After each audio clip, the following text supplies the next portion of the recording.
Hey world, and welcome to another Ricarda Rambles. It's been a while since I've made one of these, but recently Ariel Bissett made two videos which were kind of long and chatty, one about her experiences at university in her master's degree and one about competitive reading on BookTube, and I really wanted to respond to both of those because I have a lot of own experiences and thoughts on what she said. And I thought, what better way to respond to a kind of chatty long video than in a ramble? So here we go! So I'm gonna kind of start with the university one because that was the first one she uploaded and bring that together with the reading one because I had just less thoughts on that. And I just realized from looking at my notes that I'm also gonna put some announcements in this because I had not only thoughts and own experiences but also solutions to some of the problems, which I'm gonna, let's start talking, shall we? So first of all, Ariel kind of talked about how, because she's doing an English degree, which for anyone who doesn't know, I also am doing a Bachelor in English Literature and Culture, and she talked about how she feels weird about being in this small group at university and talking about these amazing authors and these amazing ideas and philosophies and novels, and how no one else outside of university gets to hear those thoughts. And I understood that so well, because honestly I just want to take my camera and put it in the room and just film those discussions, especially with George Eliot this semester, because I have a George Eliot seminar and I already talked about this a billion times, because the professor who does that, I just love him and we have the most amazing discussions. It's so interesting, he really listens, everyone gets a chance to speak, and it's so great. And when you develop new ideas and you hear other people's ideas, and then it's just this development that's so interesting. But that's also why I make less videos about the books I read for university than I'd like to. For ages now I've wanted to make a video about my George Eliot books that I've read for university, but I never quite know how to, because the most interesting thing about reading those books are the discussions afterwards in class, because they're just so interesting and detailed, and there's so many different opinions and so many different viewpoints and interpretations, and it's so fascinating. But I could never present that in a video by myself, because I'd only present my point of view and I'd only present the finished ideas. There's no development in a video like that. So I've had a solution for that. Announcement number one. Next year I'm gonna start doing Ricarda Rambles reads. I'm gonna try to do some of them with friends, but I think most of them will just be myself. And I'm gonna actually make notes during the classes about the different points of view that fascinated me most, and I'm gonna try and recreate this discussion development that we had in class to bring those ideas onto YouTube. I'm not quite sure if it's gonna work, but I want to try. I have tried to do usual reviews of books, and it's just not my thing. I just don't enjoy it as much because I feel it's unnecessary. There's not much I can give to the discussion about a certain book with just my point of view, and if I can do that, it's not enough for a whole video. That's why I only do my wrap-ups, because I feel that's enough time to talk about each book. I don't have that much in-depth thought about it. And when I do, sometimes I'll make a review. I made one about The Vegetarian because it just was completely different from what I've expected, and therefore I had a lot of thoughts. I'm also gonna make a review about Carrie's new book, All That She Can See, because it also was completely different than what I expected.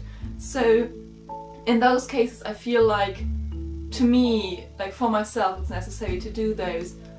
But with university books I always want to make a review, but it's never of the book itself, but it's about the thoughts about the book. So I'm gonna do those Ricarda Rambles reads, and I'm gonna start with the George Eliot one next year. And we'll just see how that goes. But also with reading for university, Ariel said that she doesn't have time to read in her free time at the moment, which I thought was interesting because I actually had a talk with a friend of mine from university like 2 or 3 days ago about the fact that we have so much reading to do. Like I wanted to show you, because we have a reading list of the department that we have to read everything off before our bachelor's exam, because they could theoretically ask you anything about those books even if you never have had any seminars about them. So I wanted to try to read all of those, not so much because of the exam, because all teachers know what you've done and they only ask you that. Like they are quite nice about that, but just because there's some really fascinating and interesting and popular things on there, some classics, and I want to try and read that.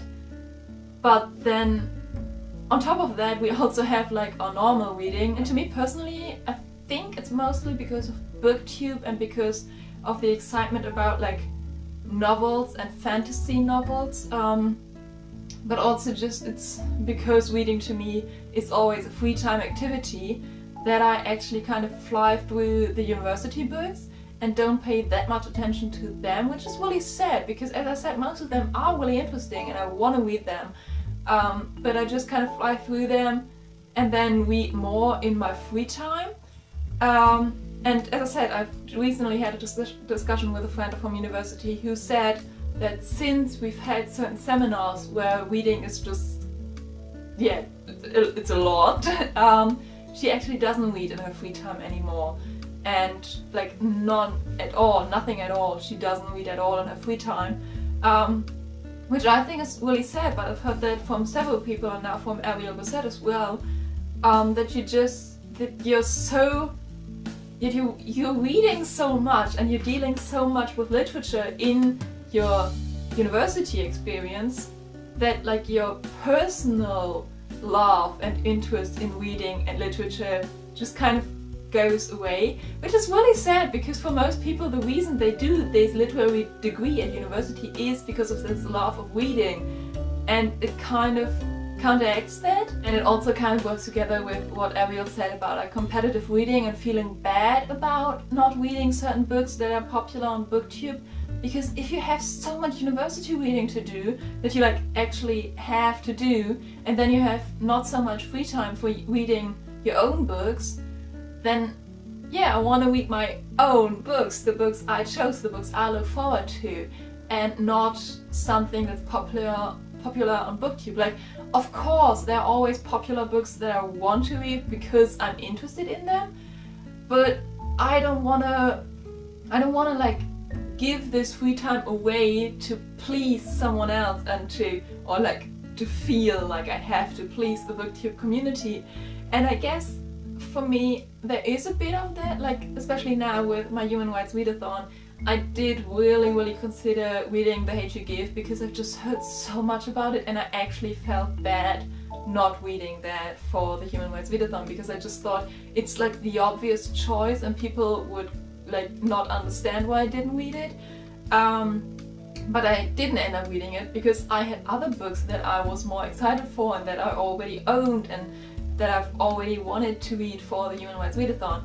But I did definitely have this feeling of I have to read this book for this because it's like the most popular choice, and yeah, but then again I think I don't have that as much as Ariel said. Maybe because my channel is so small, so I don't feel like there is anyone to please that much. Like, of course, sometimes I think, okay, if I read this book that is popular right now and then make a video about it, like I'll be more popular and people will come to my channel, but that's not what I normally do, so those people wouldn't stay. Ariel said that she hasn't read like many books because, what was it? I actually have the quote here. I only read one book this month because of school or because of life or because I have other hobbies. That's what she said. And then the question is, why do you need a because? And as I thought that, I thought, okay, my because is always I'm a slow reader, which I am. But I always say that, like I always, when I have a bad reading month or like I read not as much, I always say, yeah, well, I'm a slow reader. It takes a lot of time for my brain to process things. I often have to reread sentences. And I always like say that to myself and then say, yeah, for being a slow reader, you did well. Like I know that other people did more and read more, but I'm a slow reader, so it's okay. So I also have this because, and it's so internalized that I didn't even realize until I questioned Ariel's because, and that's really interesting. That's like that moment was a whoa, what? I do that myself? And then there are two things that Ariel said specifically about university, which I want to talk about because they really like talk to me, like they really work for me. And they were specifically about choosing her program and now writing her master's thesis, or in her case doing a documentary, which by the way is really cool. Like that's so cool to do a documentary as your master's exam or something. But yeah, let's just quickly to kind of get the context of this situation, talk about how I ended up at university, because I didn't want to. I was so done with school and exams and stress and learning, and I didn't want to. I wanted to start working. I knew what my goal was, I knew what my dream was. I wanted to be a bookseller and I wanted to start right after school. And I actually had plans set up, and then a week before I was supposed to start, they told me no, which I'm not bitter about at all. But yeah, I kind of panicked. Let's be real, I just panicked, and I just signed up for the first thing with books at university you could do, which happened to be book studies. And then I thought, oh well, okay, I need a major or minor for that. Let's just do English literature, sounds nice, and I want to go to England, so why not do English?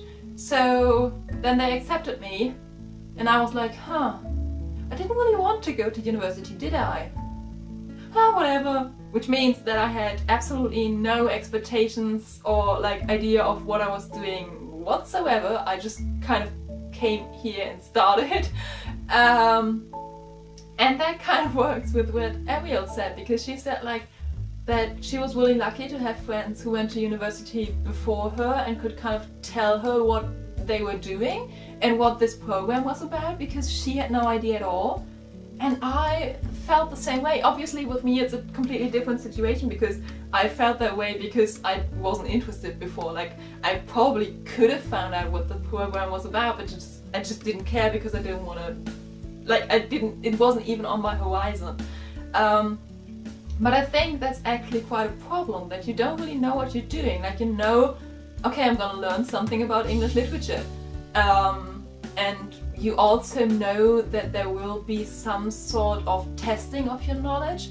But for example, I was completely unprepared for writing term papers, and I was completely unprepared for presentations in university style, because I've only ever done like presentations at school, which are so inactive and so boring. And now in university they always say, yeah, make it interactive and like make it interesting and new. And I'm just like, how? But also like from the seminars, like I had no idea what we were gonna do. I didn't know. And then now it comes to the bachelor's thesis, or in Ariel's case to the master's thesis, and I have no freaking idea what I'm doing. Like there's no like checklist, okay, now you have to do this and this and this. Like no one really tells you how to do that. I'm a bit overwhelmed. I was a bit overwhelmed in like my first semester when I had no idea what was going on.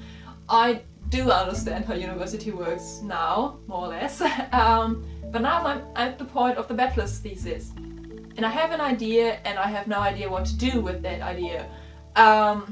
So what Ariel said was that she was gonna make a video about her master's thesis and the progress of that after she was done, so that she could give like thoughts in hindsight and be like wiser for having done it.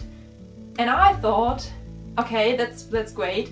I'm gonna do the opposite, and I have started now to vlog my experience of writing my bachelor's thesis. So I've started with like telling you the idea, and I'm now at the point where I need to meet someone, I think next week, yeah, to talk about what I actually have to do and whether this idea works. So I'm gonna vlog my whole experience, and also after I'm done I'm just gonna upload that, because I think it's really interesting and also really important to see that other people also have no clue, and also to see like how you deal with being completely clueless. So my camera just cut me off literally mid-sentence, very rude.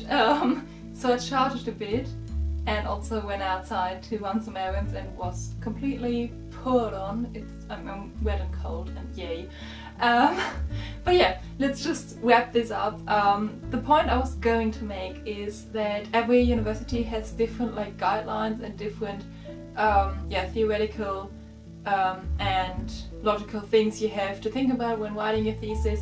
So obviously I can't tell you like how to do it at your university, I can only tell you my experience, but I think that it will be quite helpful, or it would have been quite helpful for me right now to have someone who like tells you how to handle it, not like how to do it step by step, because that's different everywhere and for every person, but how to handle writing your bachelor's or master's thesis, which is why I want to make this vlog. So yeah, that's I guess announcement number 2, that I am currently and will go on filming my experience writing my bachelor's thesis, and at the end of it will then publish that here, upload that here. Yeah, I guess that's all I had to say on the topics.